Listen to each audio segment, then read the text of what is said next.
Hi friends, ഇന്നത്തെ short video driving പഠിച്ചു തുടങ്ങുന്ന ആദ്യമായിട്ടൊക്കെ വാഹനം ഓടിച്ചു തുടങ്ങുന്ന തുടക്കക്കാർക്ക് ഡ്രൈവിംഗ് പഠിക്കുമ്പോൾ നിങ്ങൾ ചെയ്യുന്ന ഒരു വലിയൊരു മിസ്റ്റേക്ക് അതെങ്ങനെ ഒഴിവാക്കണമെന്നാണ് ഇന്നത്തെ ഷോർട്ട് വീഡിയോയിൽ നിങ്ങളുമായിട്ട് ഷെയർ ചെയ്യുന്നത്. നിങ്ങൾ ക്ലച്ച് ചവിട്ടുന്ന സമയത്ത് ഈ ഒരു അബദ്ധം അല്ലെങ്കിൽ ഈ ഒരു മിസ്റ്റേക്ക് ഡ്രൈവിംഗിൽ ചെയ്യരുത്. ആയിട്ടൊക്കെ ഓടിച്ചു തുടങ്ങുന്ന തുടക്കക്കാർക്ക് ഡ്രൈവിംഗിൽ നമ്മളുടെ വാഹനത്തിന്റെ ക്ലച്ചും അതുപോലെ തന്നെ നമ്മളുടെ വാഹനത്തിന്റെ ബ്രേക്ക് ആക്സിലറേഷൻ ഒക്കെ കൺട്രോൾ ചെയ്യുന്ന സമയത്ത് ഒരുപാട് മിസ്റ്റേക്കുകൾ വരാറുണ്ട്. ഇതിൽ പ്രധാനമായിട്ടും ക്ലച്ച് ചവിട്ടുന്ന സമയത്ത് തുടക്കക്കാർ ഡ്രൈവിംഗിൽ ചെയ്യുന്ന ഒരു മിസ്റ്റേക്കാണ് ഗിയർ മാറ്റുമ്പോൾ ക്ലച്ച് പൂർണ്ണമായിട്ടും ചവിട്ടാതെ ഗിയർ മാറ്റുന്ന ഒരു മെത്തേഡ്. പലരും തന്നെ എന്ത് ചെയ്യും, ഒരു ഹാഫ് ക്ലച്ച് ഒക്കെ ചവിട്ടത്തുള്ളൂ, ഒരു കുറച്ച് മാത്രമേ ക്ലച്ച് ചവിട്ടിയിട്ട് ഗിയർ ലിവർ വലിച്ചടുത്ത ഒരു ഗിയറിലേക്ക് ഇട്ട് കൊടുക്കുന്ന മെത്തേഡ് പലരും ചെയ്യാറുണ്ട്. ഒരു കാരണവശാലും നിങ്ങൾ ആ മെത്തേഡിൽ ഗിയർ മാറാനായിട്ട് പാടില്ല. നമ്മൾ ഫുൾ ക്ലച്ച് ചവിട്ടാതെ ഗിയർ മാറ്റിയാൽ സംഭവിക്കുന്ന പ്രധാനപ്പെട്ട ഒരു പ്രശ്നം എന്ന് പറയുന്നത് നിങ്ങളുടെ വാഹനത്തിന്റെ ഗിയർ ബോക്സിന് കംപ്ലൈന്റ് വരും.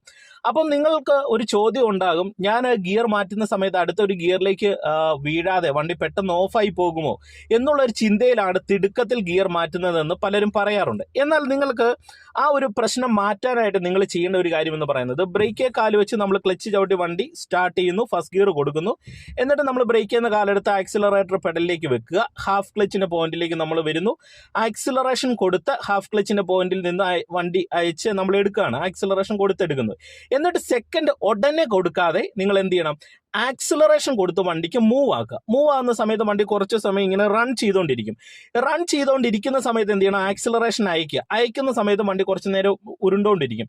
ഈ ടൈമിൽ നിങ്ങൾക്ക് ഫുൾ ക്ലച്ച് ചവിട്ടാനും അടുത്തൊരു ഗിയർ ഇടാനായിട്ടുള്ള ടൈം കിട്ടും. അടുത്തൊരു ഗിയർ ഇട്ടിട്ട് പതിയെ ക്ലച്ച് എന്ന് റിലീസ് ചെയ്ത് ആദ്യം കൊടുത്ത ആക്സിലറേഷന്റെ അളവിൽ വണ്ടി ഉരുളുന്നത് കൊണ്ട് വീണ്ടും നമുക്ക് പതിയെ ആക്സിലറേഷൻ കൊടുത്ത് പോകാനായിട്ട് കഴിയും.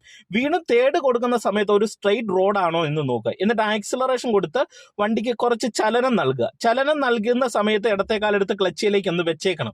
എന്നിട്ട് ആക്സിലറേഷൻ അയക്കുന്ന സമയത്ത് എന്ത് ചെയ്യണം, നമ്മൾ സാവധാനം ക്ലച്ച് ചവിട്ടുക, തേർഡ് ഗിയർ കൊടുക്കുക. ഈ ഗിയർ കൊടുക്കുന്ന സമയത്ത് ഓൾറെഡി മുന്നമേ കൊടുത്ത ആക്സിലറേഷനിൽ വണ്ടി റൺ ചെയ്തുകൊണ്ടിരിക്കുന്നത് കൊണ്ട് തന്നെ നമുക്ക് തേർഡ് ഗിയർ കൊടുത്ത് ക്ലച്ചിൽ നിന്ന് റിലീസ് ചെയ്ത് അടുത്തൊരു ഗിയറിൽ നമുക്ക് ആക്സിലറേഷൻ കൊടുത്ത് പോകാനായിട്ട് കഴിയും. അപ്പൊ തിടുക്കപ്പെട്ട് ഗിയർ ഇടാതെ ശ്രദ്ധിച്ച് ഗിയർ ഇടുക. അപ്പം നമ്മൾ എന്ത് ചെയ്യണം, അവിടെ ക്ലച്ച് പ്രോപ്പറായിട്ട് പൂർണ്ണമായിട്ട് ചവിട്ടി എന്ന് ഉറപ്പ് വരുത്തിയിട്ട് മാത്രം ഗിയർ ഇടാനായിട്ട് ശ്രദ്ധിക്കുക. അപ്പം ഈ ഒരു ഡ്രൈവിംഗ് ടിപ്സ് നിങ്ങൾ കൃത്യമായിട്ട് ശ്രദ്ധിച്ച് ചെയ്യുക. പിന്നെ ആക്സിലറേഷൻ കൊടുക്കുന്ന സമയത്ത് അമിത വേഗത കൊടുക്കരുത്, അത് വാഹനത്തിന്റെ സ്പീഡ് കൂടി അപകടത്തിലേക്ക് പോകും.